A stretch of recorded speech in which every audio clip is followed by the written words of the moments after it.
c'est maman Nadine Madimba Kasongo. Je suis servante de Dieu au ministère Génération Joël, antenne de Lubumbashi, plus précisément au secteur centre-ville. Je suis mariée au pasteur Guy Kasongo, qui est aussi dans l'équipe de la bergerie au secteur centre-ville. C'est là que nous servons le Seigneur ensemble. Au secteur centre-ville, je suis bergère auprès de la chorale. Je suis aussi une servante, je suis une intercesseuse. Voilà un peu. Dans la vie active, je suis informaticienne. Voilà. Un peu pour la petite histoire. Quand est-ce que j'ai donné ma vie à Christ? J'ai donné ma vie à Christ, je crois, en 1992. À l'époque, je n'avais que 10 ans. Ça a commencé comment? Ma sœur, c'est elle qui a d'abord commencé. C'est elle qui avait donné la vie à Jésus en premier. Elle a commencé à servir Dieu. À l'époque, c'était au ministère, quand le ministère Génération Joël n'était qu'une cellule à Kambov. La cellule était dirigée par feu Maman Muriel. Et Papa Réussite venait aussi de temps en temps. Il tenait des actions, il tenait des séminaires. C'est comme ça que je suivais chaque fois ma grande sœur. Lorsque je savais qu'elle avait un programme de prière, elle allait à la cellule. J'étais toujours derrière elle. Parfois, elle m'interdisait parce qu'elle avait toujours des problèmes avec les parents. Quand elle sortait avec moi, à l'époque, les parents priaient encore à l'église catholique. Alors, quand elle sortait, que j'étais toujours derrière elle, ça lui créait des problèmes avec les parents. Alors, elle me demandait chaque fois, non, retourne à la maison, moi, je n'avais pas de problème, tout ça, rentre. Mais malgré ça, elle me voyait toujours, elle me découvrait toujours dans la prière. Elle me disait, mais comment est-ce que toi tu es arrivé ici? Je la suivais même lorsqu'on m'interdisait. Je la suivais, je pouvais me cacher même aux arbres, au coin des avenues pour qu'elle ne me voie pas. Dès qu'elle entre, je suis derrière elle, j'entre aussi. C'est comme ça que cette flamme-là était née en moi. Alors, à 11-12 ans, là, j'ai vraiment accepté Jésus comme Seigneur et Sauveur. C'est toujours Maman Muriel qui était en train de m'encadrer. Je crois quand j'ai eu 14 ans, Maman Muriel a quitté Kambov. Je me rappelle que ma grande sœur aussi avait quitté Kambov pour aller poursuivre ses études à Kinshasa. Nous sommes restés comme ça, à Kambov. Mais néanmoins, on était en train de prier par-ci, par-là. Parfois, on demandait un garage chez des amis. On prie là-bas, tout ça. Mais on ne se réunissait plus. La cellule avait pratiquement disparu.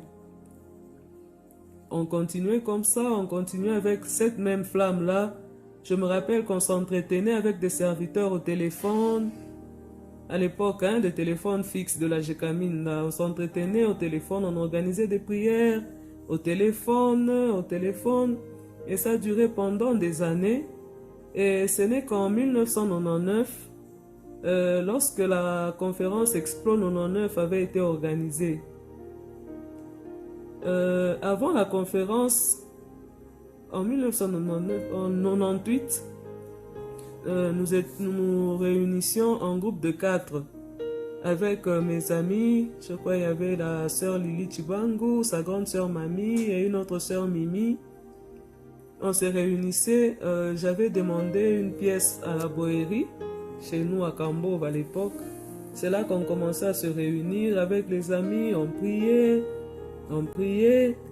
Alors lorsqu'il y avait Explo 99, nous sommes partis à Explo 99 à Likasi. C'est là que le Seigneur nous avait vraiment équipés. Cette convention-là nous avait vraiment impacté. On était rentré à Kambov. C'est là qu'on a décidé de redémarrer avec la cellule qui s'était déjà éteinte. On a redémarré avec la cellule. Nous n'étions que 4 de très jeunes filles. Nous avons commencé avec cette cellule-là. On a commencé à faire l'évangélisation par-ci, par-là. On a commencé à inviter des collègues à l'école, tout ça. Alors, on a commencé à diriger cette cellule-là. J'étais bergère avec mon ami. On a commencé à diriger petit à petit. Il y a 2 pasteurs qui s'étaient joints à nous. Le pasteur Richard qui est le berger actuellement à Kambov et le pasteur Amos qui est à Kinshasa. Ils se sont joints à nous. Alors on a commencé à servir Dieu ensemble jusqu'au point où la bohérie était devenue très petite, ça ne nous suffisait plus. Je suis retourné chez papa, j'ai demandé le garage. J'ai dit, papa, est-ce que tu peux nous accorder le garage, tout ça? Il dit, non, vous me créez des problèmes, vous faites du bruit, les voisins se plaignent, tout ça. On dit, papa, on ne fait rien de mal, c'est juste prier. C'est comme ça qu'il avait cédé le garage. Nous avons continué, jusqu'à ce que le garage est devenu aussi petit. Nous avons démoli les murs qui séparaient le garage et la poulailler. C'est devenu une salle un peu plus grande. Nous avons continué à servir Dieu et jusqu'à ce jour, la génération Joël Kambov se trouve logée toujours dans notre parcelle. Maintenant là, c'est un grand temple qu'ils ont érigé. Nous glorifions le Seigneur. Donc c'est comme ça que j'ai commencé à servir Dieu à la génération Joël. Donc partout, dans toutes les villes où je pouvais me retrouver pour une raison ou une autre, s'il y avait un secteur de la génération Joël implanté dans cette ville-là, j'y allais, je servais Dieu. Donc partout, pour n'importe quelle raison, si je me retrouvais à un endroit et qu'il y a la génération Joël, j'y allais, je servais Dieu. Jusqu'à ce jour, je continue à servir le Seigneur avec mon mari à la génération Joël. La génération Joël a beaucoup apporté dans ma vie, elle a beaucoup apporté dans ma famille. En tout cas, la génération Joël a beaucoup apporté tout autour de moi, dans mon entourage, tout ça. Aujourd'hui, elle m'a forgé. Là, je suis vraiment une servante de Dieu. Je crois en la venue de Jésus. Nous continuons à faire la mission que le Seigneur nous a laissée, celle de faire des nations ses disciples. En tout cas, partout où je peux me retrouver, mon identité, d'abord en tant que chrétienne, mon identité en tant que membre des ministères Génération Joël est d'abord mise en avant et ça continue aussi à impacter les autres. Vraiment, je bénis le pasteur Réussite pour cette vision-là qu'il avait eue. Je bénis le pasteur Réussite parce qu'en tout cas, il apporte beaucoup dans ma vie. Vraiment, mon papa, il apporte beaucoup dans ma vie. Ainsi que son épouse, maman Irène, elle apporte aussi beaucoup dans nos vies, dans les vies de plusieurs. Aujourd'hui, la génération Joël bénit les familles, la génération Joël bénit le monde parce qu'une seule personne a obéi. Et je suis fier aujourd'hui parce que la génération Joël est en train de bénir la cité de Kambov. Ce n'était qu'une petite cellule dirigée par des petites filles. Les gens pouvaient nous minimiser, tout ça. Mais il y a aussi de ceux-là qui avaient cru en nous, qui avaient cru en ce que le Seigneur avait mis en nous. Et jusque-là, cette œuvre-là, il y a des églises qui naissent, qui meurent. Mais cette œuvre-là, elle existe. Elle est en train de produire des grands serviteurs de Dieu.